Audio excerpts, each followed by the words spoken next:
Hello everyone, welcome to High Caliber Haymaker. You may recognize this pistol from this clip.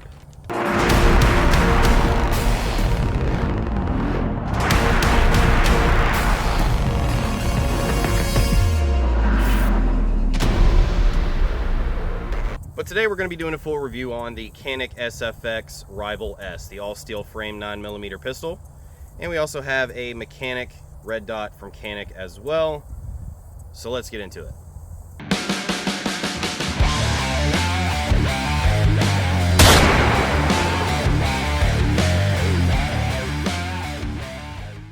So Canik, a well-renowned firearm company, decided to drop quite a present on us this year in 2023 with the Canik SFx Rival-S. They also have this in a black version, so that's called like the Dark Side, I'm pretty sure. But as you've seen in my Pilgrim Ammunition review video, which I will also link in the description down below if you haven't seen that, that's what set off the Tannerite.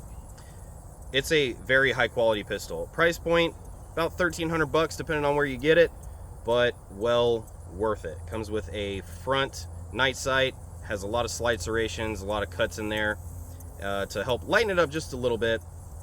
But overall, just a pretty mean looking pistol. And we'll do a breakdown at the house and I'll show you everything that it came with. Comes in a cool box and a lot of cool stuff, but we'll save that for later. But let's just go ahead and jump straight into it. We'll do some shots on the steel targets just so you can get a feel and see just what this thing can actually do.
So clearly, Canik is taking steel frame pistols to the next level with a price point that you simply just can't afford to not take advantage of. And with the added weight to help mitigate recoil, I mean, I would feel safe to say that it is probably even viable in the competitive range, for sure.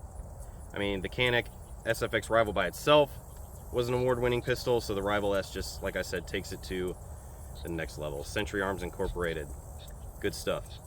So, as you can see, we had no issues here at the range today. No jams, no failure to feed. Came right back on target. I did do a couple different things out here. I did a loose hold, tighter grip. Obviously, tighter grip is going to be more favorable for your recoil control. But even with a loose grip, I mean, it snapped up just a little bit, but still came right back to target. So, let's get back to the house, do a breakdown like we do in all of our videos, get it cleaned up, and then we'll come back for some final stuff. Alright guys, so going to do this in a little reverse order. Typically I clean the firearm, then go through what you get. Today we're going to do it a little backwards, and the reason for that is because the kit for this is just incredible.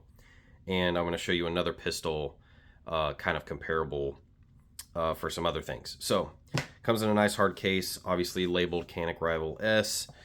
Gotta flip it around because it's actually backwards when you open it. So let's see if we have enough clearance not to hit the camera. Good to go. So this is what you get. First off, you can get it with the optic or without. When I purchased it, it did not come with it.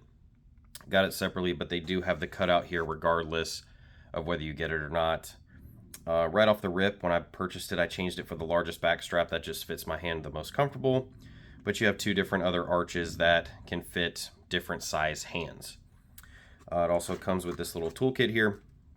Pop off the bottom, it's got additional screws, some pins and other things that you may need if anything falls off. Because let's face it, you know, things happen. So it's kind of cool that they provided that. Down here below, I've already changed them out, but these are the plastic retainers for the magazines. I've changed them to the aluminum ones. As you can see right here, you can probably tell in the camera a little bit. So this one's thinner, this is plastic. Again, I'm going to show you another pistol, that's why this magazine's in here. But this is what the aluminum base looks like. A little more solid. And it also comes with the adaptation piece that you need to be able to put that on there. So that's level 1. Oh, and we have the flared magwell. I don't really see a need for that for my purposes, but again, like I said in the video, if you go the competition route that is available to you, you just slide it on, and then the screw is actually in here, and you can set that and then have that flared magwell, and that's what that looks like. Still pretty nice. But not really what I need, but if I do ever decide to have it, it is there. So, and that's just the top layer. So, moving on, take that piece out. Below that, you have your owner's manual. It is placed in this little sleeve here in between the two layers. Sometimes it's on top, it just depends on how Canik decides to package that day. On your right, you have optics mount plates.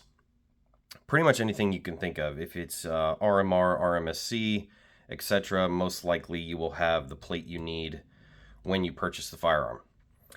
Something kind of cool is, so you do have, this is the original one that was on top, and that is just a rear sight. But the one that I put on the pistol, I don't know if you noticed it or not, it also does have a rear sight. Some of them do not have that. So as far as coat witness, it's pretty close. I can still see my front sight while looking through here.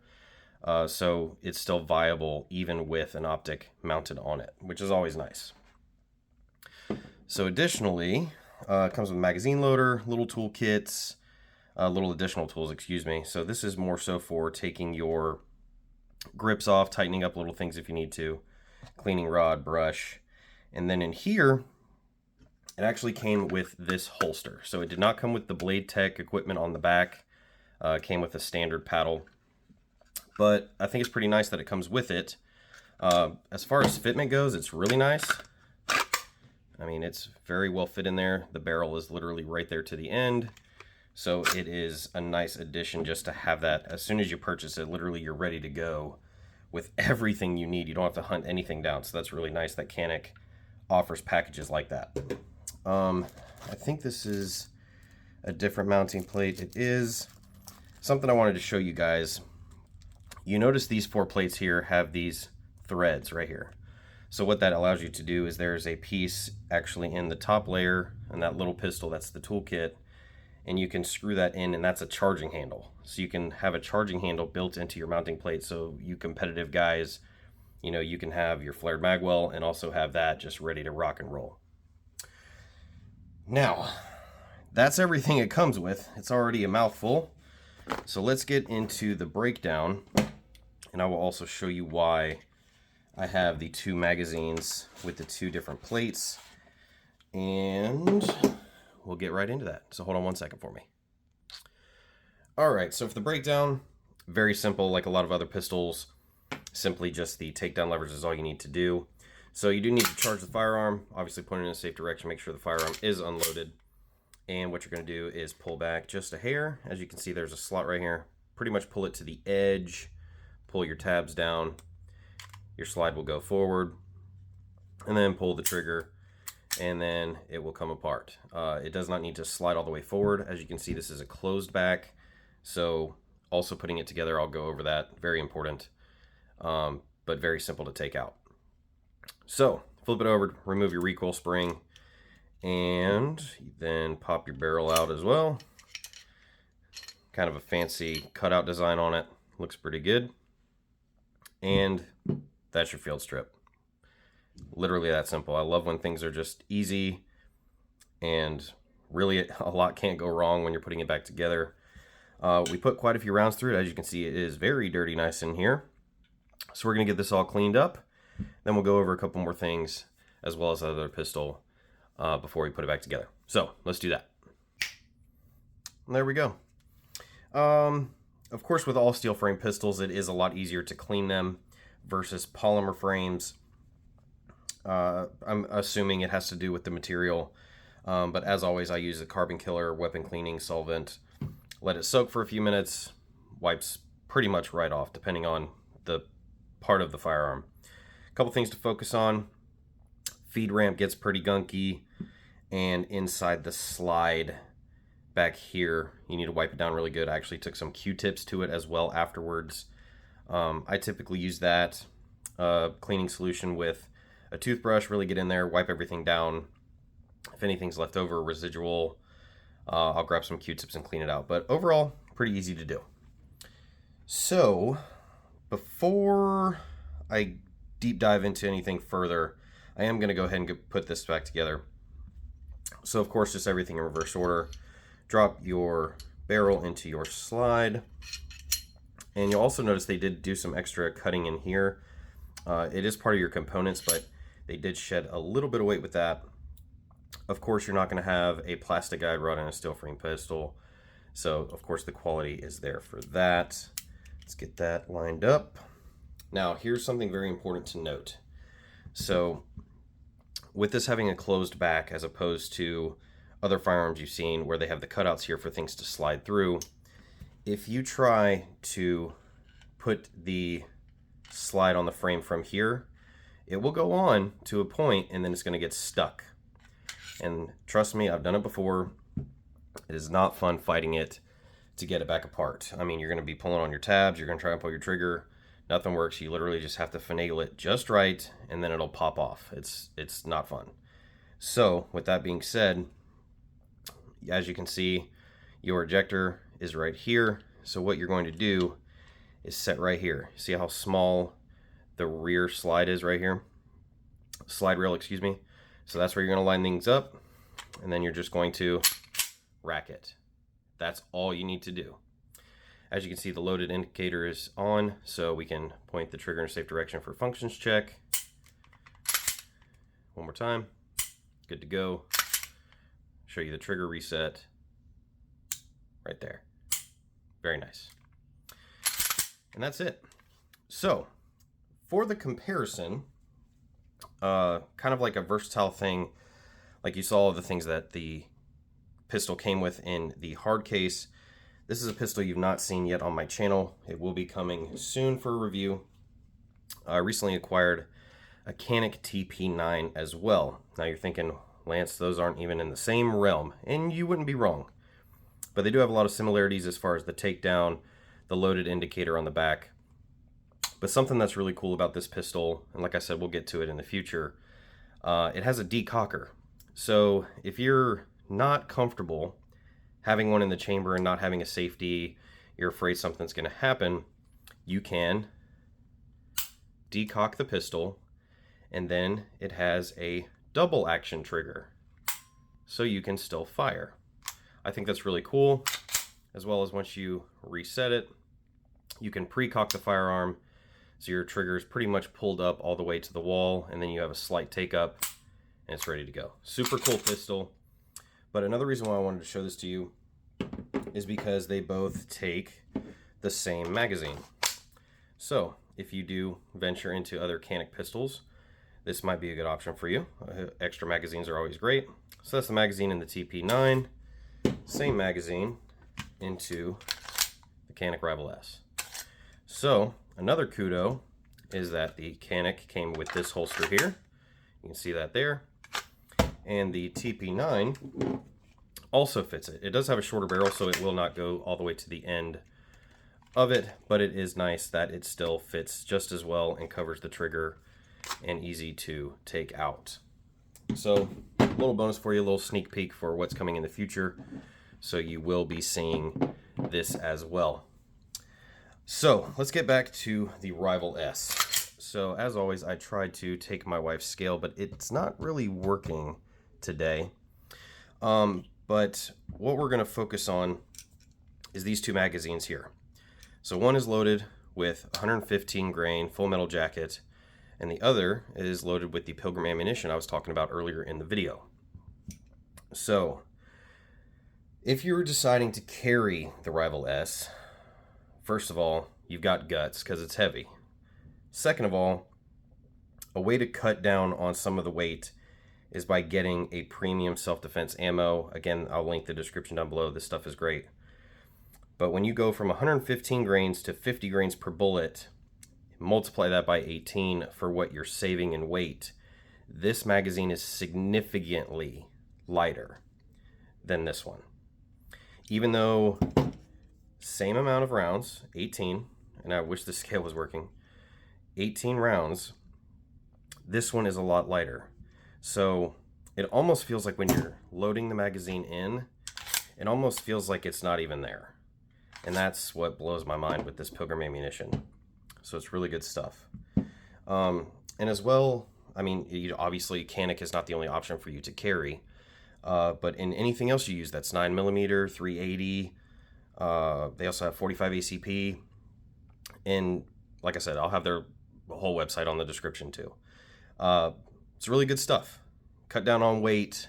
You know, if you have something that you want to carry, but you're like, it's a little too heavy, this is a perfect solution. And as well as if you have a recoil sensitive shooter, 30% less recoil. So when you're in that spare of the moment where you are having to defend yourself, 30% less recoil helps relieve the mind just a little bit, you know, because your heart's pumping, adrenaline's going. There's just a lot of things going on in self-defense situations. So anyway, wrapping up, this is a absolutely phenomenal pistol. And like I said, I think it's such a good price point. It is hard to pass up. Coming back to the TP9, this comes in under $400. And it's still a pretty quality pistol. Of course, you don't have the optics ready. It's not all steel frame. It goes from steel to polymer. Still comes with some pretty cool stuff. I know I keep touching on this one. I'm really excited about it because I think that'll be a good solution to a lot of people who don't like to carry with one in the chamber. That's a really good solution. So anyway, looking forward to that in the future. But let's get back to the range and we'll keep going. All right, guys, as always, we do a mag dump test to kind of end our videos here at High Caliber Haymaker. But before we do that, let me give a huge thank you to some of our affiliate sponsors. As you can see, I'm wearing my Web Western hat today, as well as Caliber Coffee. I'll have links in the description down below. Go get you some good stuff. I mean, the Web Western is out of California, third generation rancher, has a really good message on his website, and that's why I partnered up with him. As well as Caliber Coffee. I mean, who doesn't drink coffee? And you can get really great deals. If you go on their website, they have promos going almost all of the time. And of course, for military and first responders, you get an additional 10% off. So like I said, links will be down in the description below. So let's get into this mag dump test, and we'll wrap up this video.